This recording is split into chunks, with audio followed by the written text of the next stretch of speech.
this movement between those two plates, you could say that even geologically, the Jews and the Arabs don't get along.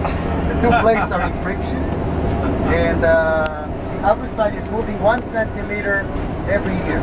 So every once in a while, you do have some big earthquakes in this area. The two last big ones were in 1837 and 1927. What does it mean? The next big one is around the corner. I keep saying it all the time. But of course, earthquakes don't follow like math. Yes, 2017, if it works, like in a steady pattern. Keep your eyes to the right. Look, you see it? Several buildings in the middle of the desert. Yeah. With those white domes. What is it? That is by Muslim tradition, An-Nabi Musa, the burial place of Moses. Wow. What do we really know about the burial place of Moses? Not much. He never made it. Read the Bible. Okay? The Bible says he led the Israelites through the desert, but he didn't join them. He died before crossing over the Jordan. He's buried on Mount Nebo. Okay? But the Muslims have their own tradition. The Muslims argue we convinced God to let him pass, so he's buried at that spot. Yes, Mass, and look at the left. The sign is saying minus 150 and dropping. Oh, and you're very fortunate. It's a very clear day today. It'll be very hazy in this area. So you're having a good view now. Right, Chaim? This is a really nice view. Absolutely. Today. On your right, you can see the northern shore of the Dead Sea. On your left, you can see the city of Jericho, the city that holds 2 Guinness records. It's the lowest city in the world, and it's the oldest city in the world. Archaeological excavations prove that you had people living in it from the Neolithic times. Where's Jericho? Jericho on your left. Oh, I gotta get a picture. And since the 1990s, it's Palestinian area. I cannot enter it. It's Area 8. So the Palestinians don't let any Israelis in? No, Israel doesn't let any Israelis. Because I could be killed. I could be assassinated. Israel doesn't want me. Israel doesn't want me to go. What about Americans? Tourists can go, no problem. It's only Israelis that could be targeted. Tourists are very welcome. You're a big part of their economy. Nice. Yeah. There's camel. What is the money? All this area full of What camels. is the money in Jericho? Jericho and Bethlehem is a lot of it is tourism. No, she says what kind of currency? They still use shekel. Palestinians did not create their own independent currency. That's a big, that This would is be a a big tourist number. achievement when they reach that Right. When stage. you go But they have up, to be a state. it's $2. This When you has go to down, be the it's people. $4. Especially for They're not tourists. there yet. For economies. We found the receipts of Arafat, which he signed for the terrorist attacks against Israel, and the cost of it. They were in shekels. It was maybe in shekels to his terrorists.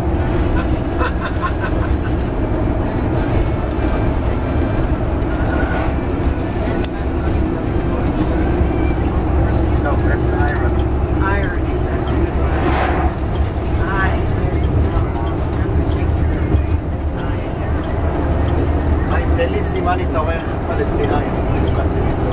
מאוד, אני אתן לך? אתה רואה רכב פלסטיני. אין בעיה, עם הלוחים.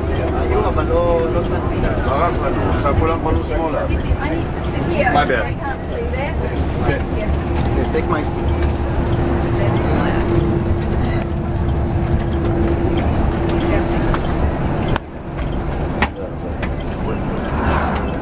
עשו עבודה טובה? מה? עשו עבודה טובה? עשו עבודה מצוינת. שזה הם מכרו כבר קרוב ל-500 אוטובוסים מכרו, אתה יודע מה זה? שברו את כל השוק הישראלי. minus 300 and dropping. כמה עולה? 30% פחות. במקום 850,000 שקל. 600, 570, 90, 580.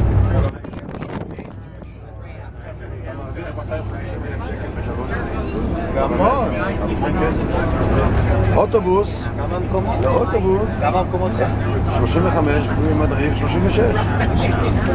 זה מרווח, כל אחד יושב פה כמו מלך. נתתי לך כרטיסים אז בזמנו, אל תנקת, גם איבדת אותי. לא, לאוטו הזה. אני צריך. נתת, זה אני אתן לך. מיניבוס יש לי מלא. כן, כן, אני זוכר, אמרת לי, יש לי פה. אני מכיר עוד אחד שהזמין עכשיו אחד. יש מחסום היום, מה קרה? עזוב, תשאיר, לא יודע, תשאיר. Here's a little police checkup, You look good. He but says we are not the target. Checkpoint Charlie. No, that's Israeli police. We are only in Israeli-controlled areas. Even if it's the West Bank, we are only in area C or B, but not in A. The road used to go up to Amman. Look on the left, you can see the remains of the highway which continue to Amman. Once we make peace with Jordan again, you can cross to Jordan, but you have to go through a security checkpoint, which is in another spot. מה אתה רוצה? Sorry, I cannot hear you. light bulbs. Yes. Any tourist can go there. Only Israelis can. Pineapples. What's growing? No, these are palm dates. Palm days. Okay, the city of Jericho is very known for its date fruit. And this is very hot, but with irrigation, it's an appropriate area for growing dates. So we're still on the 1 here, or are we on to 90 now? We just switched to 90. Yes. The police staff was switched to 90. Flowers of. And we even grow here pomegranates, people. Here's Israeli agricultural ingenuity. This is very hot. The soil is very salty. There's no springs here. And yet, look at this. A pomegranate grove in the middle of this harsh land. How could we achieve it? Yeah. We've learned how to cope with the conditions. First of all, we wash the soil off the salt. Then we recycle water from Jerusalem. Each time you go to the toilet in Jerusalem, that you add to the irrigation system over here. And we in fact recycle 80% of our water. There's nothing like this anywhere else in the world. The amount of water recycling is in Israel. It's not recycled for human use, but it's recycled for agricultural use. So agriculture doesn't use fresh water. And another big industry that developed in the Dead Sea. Look at those dry salt fish Oh, is this a salt ponds. desalination? Is that a desalination? No, plant? that's another thing. Desalination is what we're doing for human use. But the agriculture is all based on recycled water. And here in the 1930s, we started making a plant for refining salt, refining the brine coming from the Dead Sea, and producing products. What is the benefit of the Dead Sea? It has such a morbid name. How can anything good come out of it? Lots of salt. Indeed. Don't try to go fishing. It will be a very frustrating experience. Nothing grows in the water or around the water. It's 10 times saltier than the Dead Sea. But in the 1930s, it was a Jewish scientist, by the way, who discovered that besides salts, there are other benefits, other components that are very beneficial, and especially potash. This is the Dead Sea. We are now driving next to the Dead Sea for the next hour. Here's a Palestinian car, people. That's all. Oh my gosh! Oh my gosh! That was Wow. also Palestinian drive. מטומטם! He's an idiot. חמור. It's hers. No, that was a Palestinian. He had a green and white license. We lost the He camera. just wasn't sure if to turn left, so he just stopped in the middle of the road. Very Just dangerous. stop. That's my camera. That's military zones. Where was it? So the Dead Sea, besides its morbid name and besides although it's assumed it's only salt, it actually has other components. And one very profitable component is potash, potassium, a very valuable fertilizer. Fertilizer. If you'd have invested in potash in the last 10 years, you made a lot of money. There's a lot of demand for it, especially now. You can also produce bromide, These dates. and Dates, Mom. Yeah. this is dates on your right. Dates. And another interesting, this is important now, people. Cosmetics, a side product of the Dead Sea works, is the cosmetics, and their lotions are highly valued. And we are going to make one stop on the way to Masada, both for toilets. You're probably Yes. in need for this. At the factory store of the Ahavadesi place. Okay, so you'll be able both to refresh your bladders And and shop at the factory store, which means you get better deals. And if you buy for more than 400 shekels, you get the VAT back at the airport. That's How much? 18%.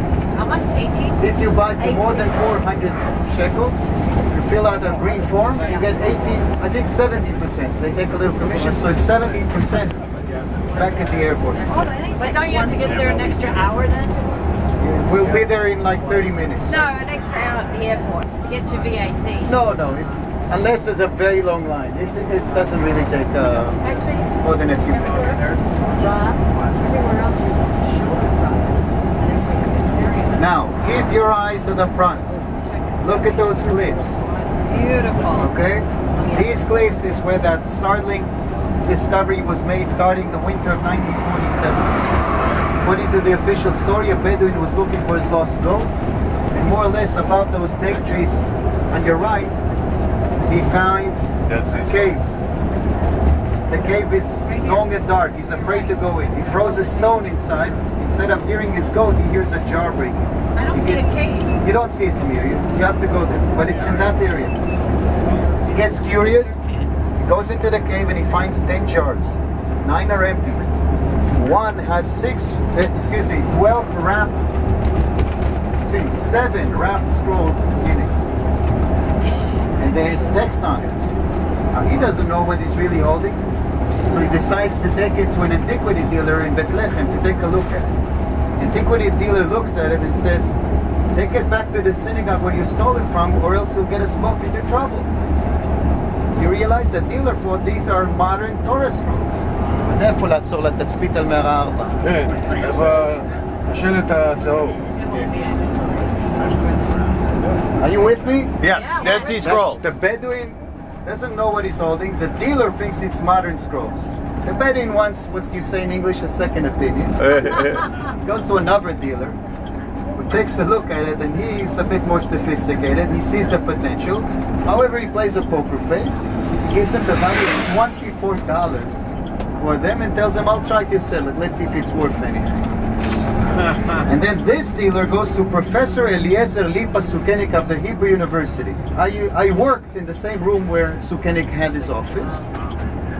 And I can only imagine that moment when Sukenik looks at the scrolls and his jaw drops. Because he was a scholar and he recognized immediately that these scrolls are very old. These scrolls are 2,000 years old. Okay? And after some negotiation, after some negotiation, he ends up buying 4 of them for $110. Still very, very reasonable price. But once Sukenik authenticates those scrolls, the big hunt begins. Everyone wants to see where these scrolls came from. Everyone wants to find more. Missions of archaeologists and Bedouins were competing on surveying this land and finding more of them. What proved to be the richest cave was cave number 4. Cave number 4 you can see now on the right side. It's like a triangular-shaped cave in the lower White Marl Cliffs. Which You one? see it at 4 Oh, o'clock. the triangle. The triangle shaped on the lower and the closer part. Yeah. Do you all see it? No. This is cave number 4. Behind it is cave number 5. These caves combined produced more than 15,000 fragments of scrolls. This was the richest cave. In total of 11 caves, they found 16,000 fragments. After 60 years of studying them, we think that it was a library of 970 manuscripts. This is an amazing, amazing discovery. Okay? That could feed generations of scholars in trying to read it and interpret it and get an understanding of this item. The Israel Museum has a special section just for the display of the Dead Sea Scrolls. Sharisa. Okay? But this is where it came from. And in my romantic view, it's not over yet. You think There these- could be more You scrolls. think these bottom ones here? Danny, how well I know that cave number 4 produced. There could be more. But we've surveyed all of them time and time again. But I said surveyed. If we could dig, maybe we would find more. Yeah. Because 2,000 years, the ceiling can collapse, and who knows what's hidden beneath it. Yeah. What's this? But 16,000 fragments of skulls is quite a So lot. who wrote them? Hothouse. And indeed, the basic questions relating to them are still not unanswered. Oh. Who wrote them? What did he write? Who are those people? Why did they hide them here? Okay? Oh, so we still Fantastic, don't know. fantastic subject. Were they all found? We don't know for sure. Okay, there's a leading theory which I follow too. There are alternative theories, but even the basic questions cannot be resolved, are not resolved to this day. Yeah, what's the leading theory? Just to answer your question about this, these are greenhouses. Oh, okay. And these greenhouses are for growing in the winter. This area is way too hot to grow anything in the summer. I mean vegetables. But in the winter, when the rest of the country is freezing, you can get here fresh tomatoes and cucumbers. Wow. Okay? So from here and all the way down to Eilat, there's actually a big industry of winter agriculture, we call it, in those greenhouses. The greenhouses are to keep the humidity in. And it's actually making a lot of money. They don't even sell it in Israel. It's a waste of money. It's all shipped to Europe. Oh, 50% of Europe's vegetables in the winter, 50% are coming from Israel. wow. We are an agricultural empire of desert agriculture.